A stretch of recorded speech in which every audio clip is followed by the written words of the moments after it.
Hi, Daniel. Welcome to Diva Wears at Less. Hey Dildar, how you doing? I'm so excited to have you here.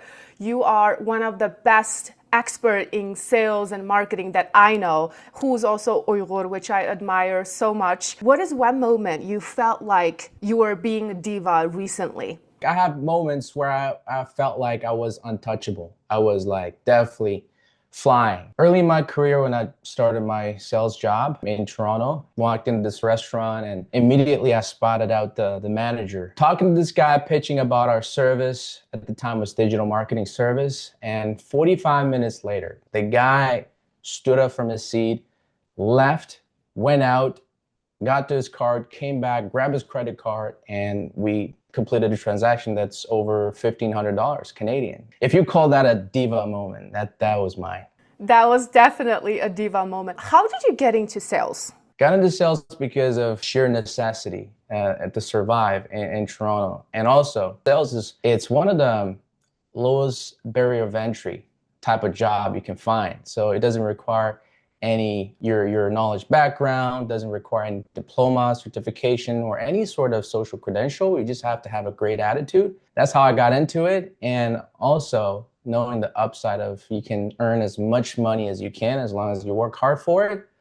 And that was enough for me to get hooked up, sign up, and get rocking and rolling. So my first sales job was credit card campaign. And I was going around in the stores across GTA and bothering people about signing up for credit cards. Like one of those annoying people you see at the supermarket. It's easy to get into sales, but it takes certain type of personality and grit and person to succeed and turn that sales career into something else or continue on that path. I myself also started in sales for the exact same reason, because I couldn't find any other full-time job when I graduated from college, and I just want something to start, some experience.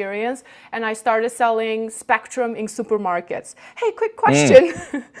What internet service do you use? I personally feel like it's a foundational part of my career, and it gave me so many skill to close the deal, to talk to people, and mentality as well made me so strong, and rejections does not faze me anymore. How has your sales career made you as a person? What did you take out of it? Oh, it's in a very, very big way. It translates to every other areas of your life, like learning how to deal with people, learning how to communicate, learning how to be patient, learning how to be strong as a person to deal with any emotional setbacks. Really, all the mindsets I've adopted being in sales really helped me to overcome a lot of the challenges in life in general. Having that grit, having that courage, having that mindset to start over again, to make another dial, make another contact, shake another hand, and as if you've never received a no in your life, is something that I use till this day. Is no matter how many no's you heard so far,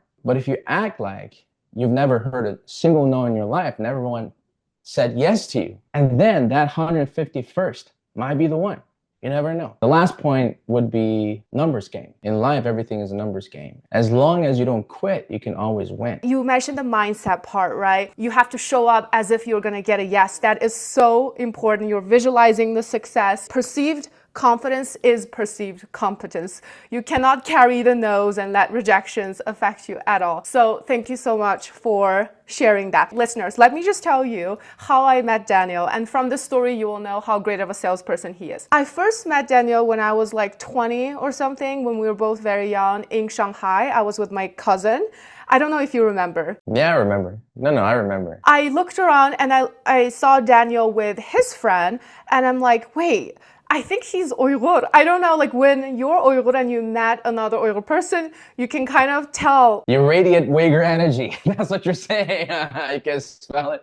I always say this to people. It's like, how do you know that person's Uyghur? I was like, I can smell it, brother. I can smell it. The person doesn't need to speak or say anything. I just know. Other people with different ethnic background would probably say the same. It's just energy. Yeah, such a typical Uyghur stories. Like if you're strangers, you met on the street, instantaneously you're friends. We have this collective bonding and energetic read on each other. So that's how I met you.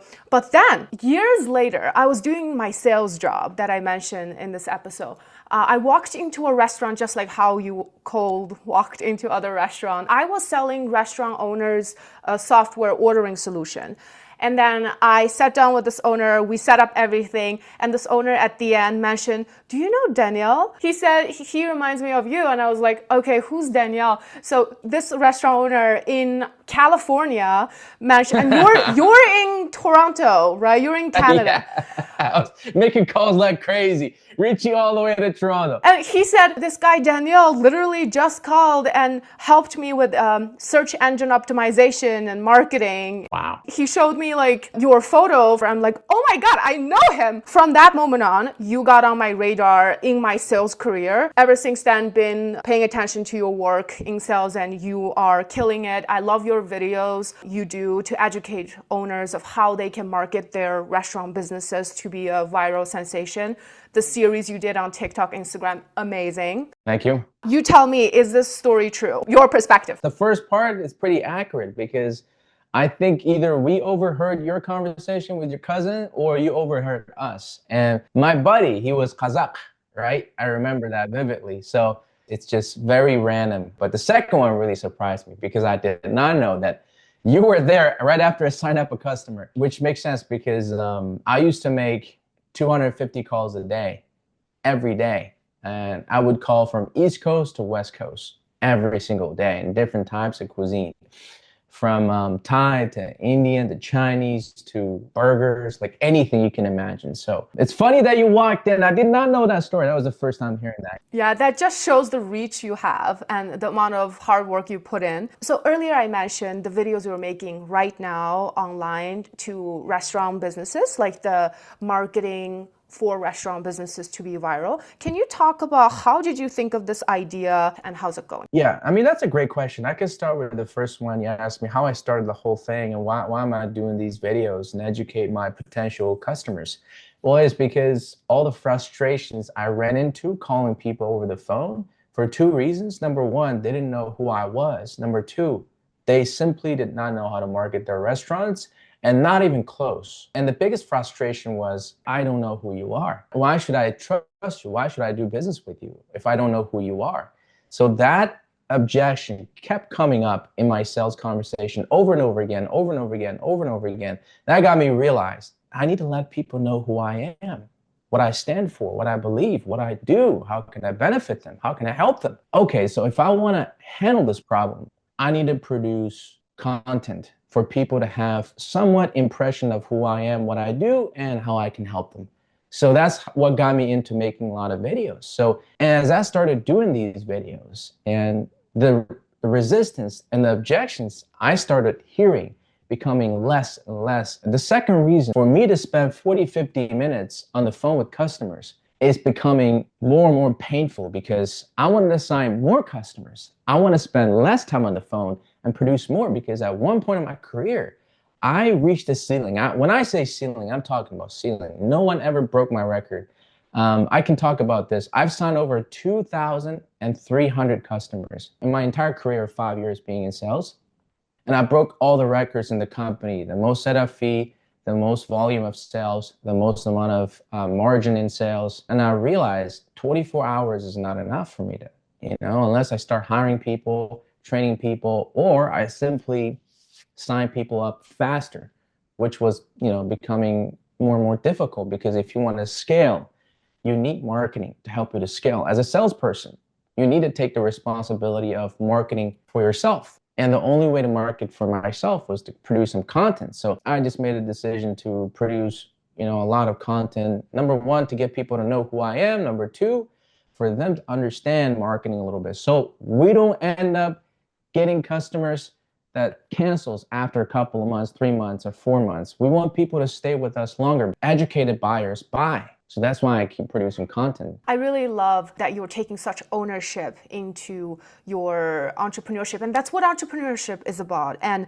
you also are bringing so much value at the same time. So I want to hear a little bit about what you're doing now. Are you working for yourself now? Can you talk about your business that you have started? Right. So I started my own company last year, September. We create short form content in conjunction with influencer marketing, local ads, help restaurants to get customers locally, because I'm in the trenches every day. I listen to what customers want, what customers need after hearing their feedback for a while. And that's the reason why I came out and started my own business and be like, I need to do something that people actually ask for, people want. What is the name of your agency? It's called Dolkun Media. It's a small little agency. That's why, I haven't really promoted much. Dolkun, my last name, and it's a one-stop marketing shop, but it's based around short-form content. I'm sure so many restaurant owners will appreciate the help, get the traction on social media so they can get local customers to enjoy their delicious food. So if there's any restaurant owners listening, you can reach out to Daniel. I will link his information in the description box. There you go. That's my plug. I plugged it for you. From a salesperson to another salesperson. Thank you. That's an incredible thing that you did. It's not easy. A lot of people are thinking about, I want to start my own business, I want to work for myself, but it's scary. It's a scary decision.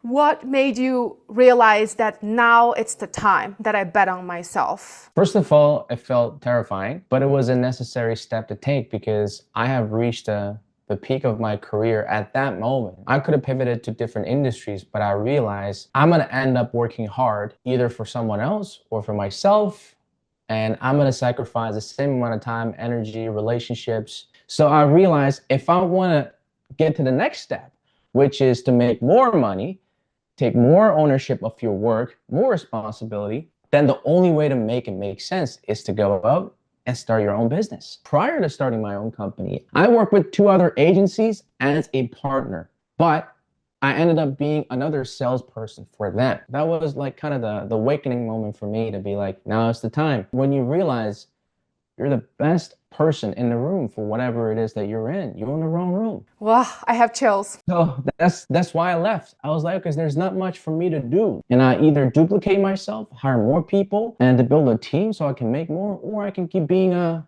prostitute for my previous company. As ugly as it sounds, but I was slaving for a previous. Don't get me wrong. I loved the company I worked for. It taught me so much. I've earned so much. I've learned so much. But if you want to keep going up, keep climbing the ladder for whatever, more money, more career, more responsibility, more skill set, more whatever, you need to play a different game. I feel like everybody who's in sales or everybody who's in the company should pay attention to this. What I'm about to say is going to change your life. And I'm not even joking because this has changed my life. We used to have sales meeting every morning. So the leader, the CEO of the company would always say, sales is the best job in the world. The sky's the limit. There is no limit for the income that you can make. Not completely true. If sales is the best job in the world, tell me right now, why the richest person is not a salesperson? Why? Because the CEO himself has retired from sales long time ago. If you're preaching this, why aren't you doing this? It was an awakening moment to be like, who's the richest person in this company? Ding, ding, ding, ding, ding. Is the CEO of the company. Okay. He's a CEO. He's not a full-time salesperson. I was eating everything up, right? I was eating every word he said. But I will never, ever, ever make as much money as he made. That's so inspiring to hear, and I'm so glad you made the decision. After you worked for yourself now, what are some challenges you encounter in the beginning? I feel like the biggest challenge is I've been wearing too many hats and I could not focus on the things that could directly impact the revenue of the company. From salesperson who's generating income, making big promises, to the same person who's delivering the service as well. So that was the biggest challenge. I'm the salesperson, I'm the customer service, I'm the account manager, I'm the creative director, I'm everything. Now the mindset of I need to produce income or else I'm losing my time became a liability to me. But in reality, it's not a liability. I'm building my business. I'm making the system. I'm making the strategy, the playbook, validate it before I go out and pick up more clients, because I just can't keep doing the salesperson thing and expecting to get different results. Figure out each compartment of my business so that it's running like a well-oiled machine. I think it's so necessary in the beginning for the business owner, the CEO, to know how to do every part of the business. And so when you replace and scale, you know exactly what the people you hire are supposed to do, and you have that experience. I love that you touched on that. So for Dolkun Media, what is your vision for the future? The vision for the next year or two is to hit 1 million ARR, to hit 10 million in the next 5 years. which is very doable. I love that. Big, hairy, audacious goal. Maybe to me, but to you, you believe it and you can do it. No, we know we're on track to do 500,000. Like if everything goes right, obviously in a perfect world, obviously to stabilize it and to have consistent inflow of leads, have a system in place so that we can repeat the work over and over again. It will take some time. I would say at least take 6 months, 6 months to 12 months to stabilize it. Now we're still in a growth period, trying to figure out the compartments, different elements of the big giant machine that's running. You recently made a trip to US to meet with restaurant owners. How did that trip go? It went really well, actually. I got to personally meet the clients that I signed over the phone. I was able to be in the production side and control the quality of the deliberative service a lot more, meaning that I can direct the shoot, I can tell them what to do, I can get everybody involved. So consolidated a few relationships, connected with more players in the area. So that, which is pretty productive, is more 90% work and 10% leisure type of trip. 10% leisure. Now let's do a hard pivot to the 10%. Wow, that is a hard pivot. Yeah, I only mentioned 10%. Imagine what would happen if I mentioned 50%. Yeah, so we learned a lot about your business side of things, and I want to get to know you as a person and your story for our listeners. I know that you went on a trip with your girlfriend, right? Yeah. What did you guys do together? How is it like traveling with a partner on your business trip? How do you balance it all? You know what? I mean, she's pretty involved with the business anyway, so she's a partner. Didn't do much for fun, but mostly meeting people. And then sightseeing is more like looking out the window or driving to a place and see like passing by a beach. So that was like kind of the highlight of a leisure trip. And we met in Shanghai. Very interesting because I tell you this, we're not supposed to meet, just so you know. Like I was working as an English tutor to toddlers. In the meantime, I was doing my thesis, preparing for my thesis defense. My coworkers in that same English center, she's like, well, you got to come to this Latin festival. It's going to be fun. I want to introduce you to someone, and it's going to be great because you come to work with your Tupperware container and chicken breast and broccoli. She does the same. She's going to like you, she's going to like you. And finally I said, okay, yeah, whatever. I'll just stay for an hour and 2 hours max, I'll leave. And then I met her, and that's how we met, and the rest is history. Yeah, that is such a cute story. So you eat chicken with broccoli too? Me too. Yeah. That's amazing. That's so meant to be. You met her at a Latin music festival. Is she Latino? Yeah, she's Colombian. Wow, so that's really cool. Do you face any challenges being in a intercultural relationship as an Uyghur person dating a Colombian girl? Absolutely. Well, I was about to say, it sounds cool when you said cool. That's such a cool experience from the outside, but it's definitely the opposite of cool from the inside. The way we approach life, it's going to be challenging because of those cultural differences, beliefs, values. How do you, carry yourself in the day-to-day, like because of your beliefs, right? What you believe, your philosophy is going to translate to your actions, to your behavior. So that's where the collision happens. How do you work through that and come together as one? You know what? A lot of people might say communication. I would say experience. You have to experience stuff that the other person is experiencing. Just to be 100% transparent, my parents not the biggest fans of our relationship. So when I was trying to communicate that in our culture, in Uyghur culture, we're very traditional in many sense. How we get married, how two people should come together and formalize the relationship. In Western world, you could be like, hey, buddy up with someone who's older than you. How you doing, old man? Imagine saying that to your dad. And where we from, you're cooked. You're cooked. Yeah, you're toasted. I have never uttered my dad's name in front of him. So it's a different world, right? So I carry myself differently. And to try to explain to her that our relationship is going to be challenging, it's going to be difficult, it's not going to be easy. It's by itself difficult. But for that person to completely duplicate that reality, that person needs to completely immerse themselves in that environment in order to understand where you come from, which requires experience, not just saying stuff. Saying stuff is easy. Go to Wikipedia, go to ChatGPT, Gemini. You can just find out about all the cultural differences. But that doesn't serve anybody any good other than, okay, you have the surface level of knowledge of how it's supposed to be.